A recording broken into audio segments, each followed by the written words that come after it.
This video is part of a whole course called Basic Shooting. If you want to see the next segment, Smooth Moves and Steady Shots, where you'll learn tips and techniques of handheld shooting to get a professional look, you're in luck because we're giving it to you for free. Just click on the link in the description and follow the directions. The idea of composition is very, very simple, at least in the beginning. It is the artful arrangement of objects and people within the frame. So for example, the very video that you're looking right now has elements of composition. Where am I in the frame? Am I framed left? Am I framed right? Or am I framed in the middle? Those three choices can make a tremendous amount of difference in how you interpret the image that you're looking at.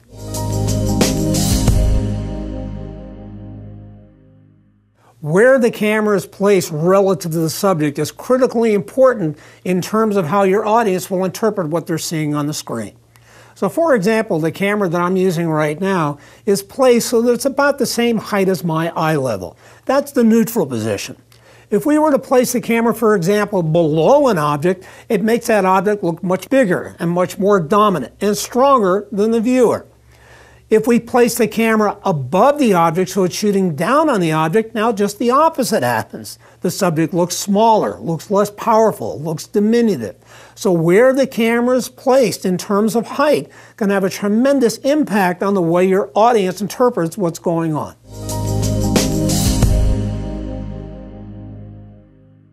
An important concept or principle behind good composition is to use something called the rule of thirds. Now, the rule of thirds has been around for thousands of years as artists have struggled to figure out how to best arrange objects inside their frame while they were painting. The rule of thirds simply means that you imagine a tic-tac-toe box in your viewfinder. And on that tic-tac-toe box, you will notice there are 4 points where the lines intersect. 2 on the top and 2 on the bottom, 2 on the right and 2 on the left.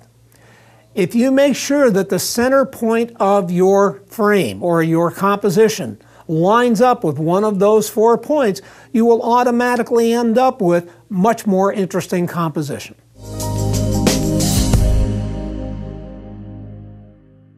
One of the things we need to be concerned about when we're doing composition is that we have relatively the same composition between each of the shots, so that when we edit it together, we can preserve an illusion of continuity. We can make it look the same to the audience. So for example, if we have 3 different shots of someone, we would make sure that their eye line, or where their eyes are, remain relatively the same in each of the 3 shots. The best rule of thumb for this is to put the person's eye line about 1/3 of the way down from the top of the frame. So whether you're shooting a long shot, medium shot, or close-up, their eye line will remain the same. Their head won't bounce all over the screen. If you do this, the result will be much smoother for the audience and they will get much more engaged in what's going on. One of the best uses of the rule of thirds is when you're taking portraits of people or when you're shooting people. One of the things you can remember to always do to make that composition look as interesting as you can is to make sure that the people's eyes, that at least one of their eyes, hopefully both, fall along one of those 2 lines, and usually it's the line on top. It's the upper third. If you look at any videos or any films, you will notice that very often that rule is followed. The person's eye line is 1/3 of the way down from the top of the frame, and usually one or both of the eyes lines up with where those lines intersect.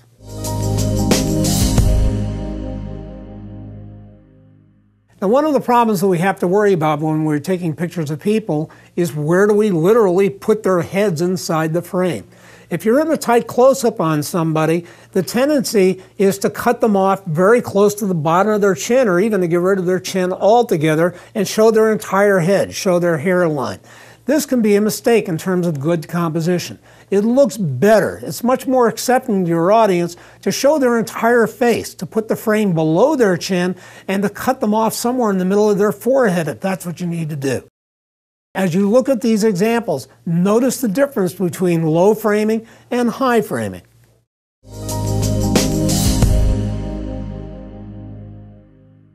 Whenever you have your subject facing either the right frame or the left frame, you have to be aware of something called lead room or nose room.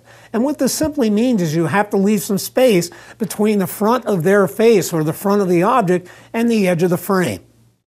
Nose room works because psychologically it creates a space for your object to look to. If we don't have any nose room at all, as you can see in this example, notice how the person looks like they're looking right into a brick wall. It is very, very uncomfortable for the viewer to see somebody looking this way. Now, you can use this effect on purpose if you wish, but you have to be very, very careful.